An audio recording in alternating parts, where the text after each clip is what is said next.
Welcome back to another Halacha series for women. We are continuing the series called Otzar Dinim. We are today in Halacha number 18. Rav Yitzchak Yosef Shita brings down over here, Hane'ora b'layla, la'asoda tzerechecha v'data lachzor l'shomiyad. A woman who wakes up in the night and she wants to take care of her needs, she wants to use the facility, and in her mind she wants to go to sleep immediately. Im chosheshet shetakum acher shi'avor shi'ur mehalech parsa. If she's afraid that after she goes to sleep, from the time that she had used the facility, 72 minutes have passed, she has to wash her hands with water in order to be able to bless the blessing of Asher Yatzar. However, he says over here, with that washing of the hands, do not bless the blessing of Al Nitzalat Yadayim. Why? Because in her mind she wants to go back to sleep. Only in the morning when she wakes up, over there we're going to tell her that when she's ready, fully awake and she's ready to go about her day, we're going to tell her there she's going to bless the brach of Al Nitzilat Yadayim.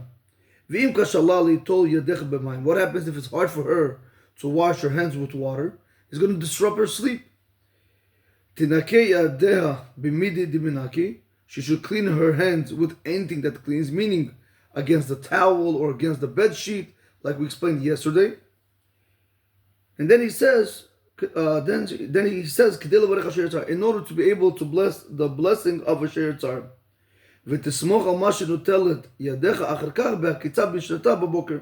And then she's going to rely on the washing of the hands that she's going to do in the morning when she's fully awake. So we see in Halacha Yudchet, Rav Yitzchak Yosef Shlita brings down two important points. Halacha number one, he tells us in Halacha Yudchet, that is, that if a woman wakes up in the middle of the night and she needs to take care of her needs, meaning she has to go to the facility, if she's afraid that 72 minutes are going to pass since the time she used the facility, we're going to tell her to wash her hands and say Asher Yatzar. But she's not allowed to say the brach of Ansli Yadayim since she's going straight back to sleep. However, he does say, what happens if by washing the hands it's going to disrupt your sleep? You're not, or by you turning on the faucet, you're afraid that the baby's going to wake up or you're going to disrupt your husband. He says, in this such a case, go ahead and try to clean your hands with anything, like a towel or a bed sheet like we spoke yesterday. Then he says, in order to be able to bless Asher Yatzar, like we saw in the previous shiur, one is not allowed to bless any form of bracha when their hands are dirty. So in this case, just clean against something, and then you are good to bless Asher Yatzar. Oh, so what about the bracha of Ansel Yadayim? So he said that's not a problem. Even though you didn't wash over here, rely on the morning washing when you're going to be fully awake. Halacha 19. Be'emtza halayla. In the middle of the night, kasher kamim mahashen kedei lechatzot et hatinok. In the middle of the night, when a woman wakes up to go ahead and cover the child, or letet lo motzetz, or to give him a pacifier, and similar things like that, there's no obligation for her to wash her hands. So too, if you have a woman who wakes up in the middle of the night to nurse her son or her daughter, halachically speaking, according to the letter of the law, she's not obligated to wash her hands when it comes to nursing her children. Excuse me. Nevertheless, that if one wants to be above the letter of the law, they can go ahead and do that. But halachically, you're not required. He says over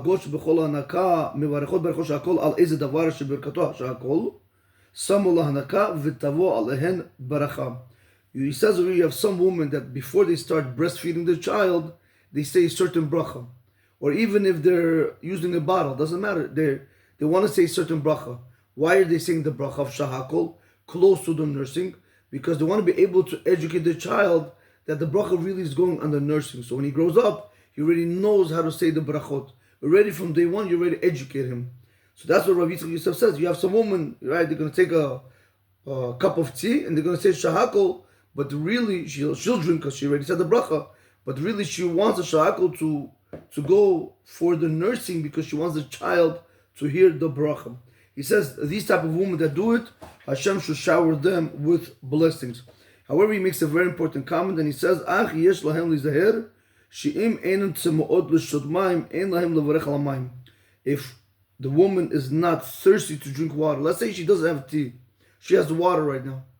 He says if they're not thirsty, she shouldn't say a bracha on it. And I'll just tell you the reason why outside. We need to understand that whenever you bless a bracha on water, that's like the only thing where this applies. In order to be able to shahakol, you have to be thirsty. But what happens if I'm not thirsty and I just want to, say a person has to take vitamins, or a person has to take antibiotics, or something got stuck in his throat so he wants to clear down the throat, or a person is a chazan. It doesn't matter, and they just want to wash down, they want to be able to speak clearer, no problem. In such a case, you never say sha'akol. The only time you're going to say sha'akol, that's only if you are thirsty. If you are not thirsty, you don't say the bracha of sha'akol. That's what he's telling you over here. When it comes that she wants to bless on any type of other drink or any other type of food, which is sha'akol, be my guest. But when it comes to water, she has to be very careful that when she wakes up in the middle of the night, that she's thirsty, so she should be able to bless the bracha of sha'akol on the cup of water, and so that way the child can also hear it.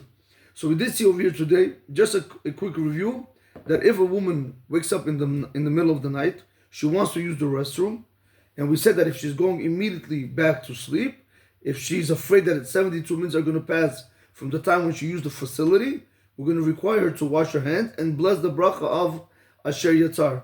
However, she's not allowed to bless the bracha of Al Nitzli Yadayim. That she's going to do when she's fully awake in the morning.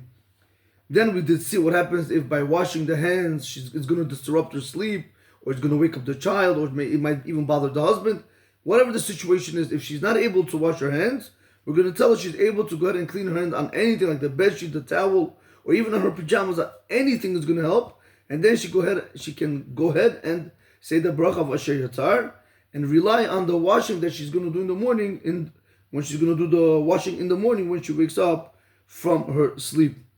And then we did see that in the middle of the night, when it comes to covering the child, giving a pacifier, even when it comes to nursing the child, halachically speaking, the mother does not need to wash her hands.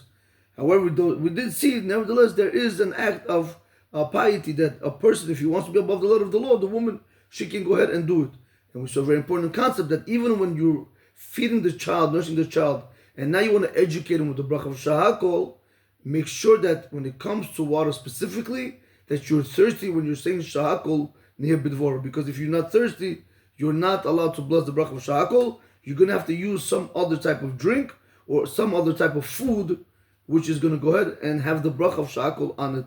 Rabotai, this is the class for today. Baruch Adonai L'olam. Amen. Amen.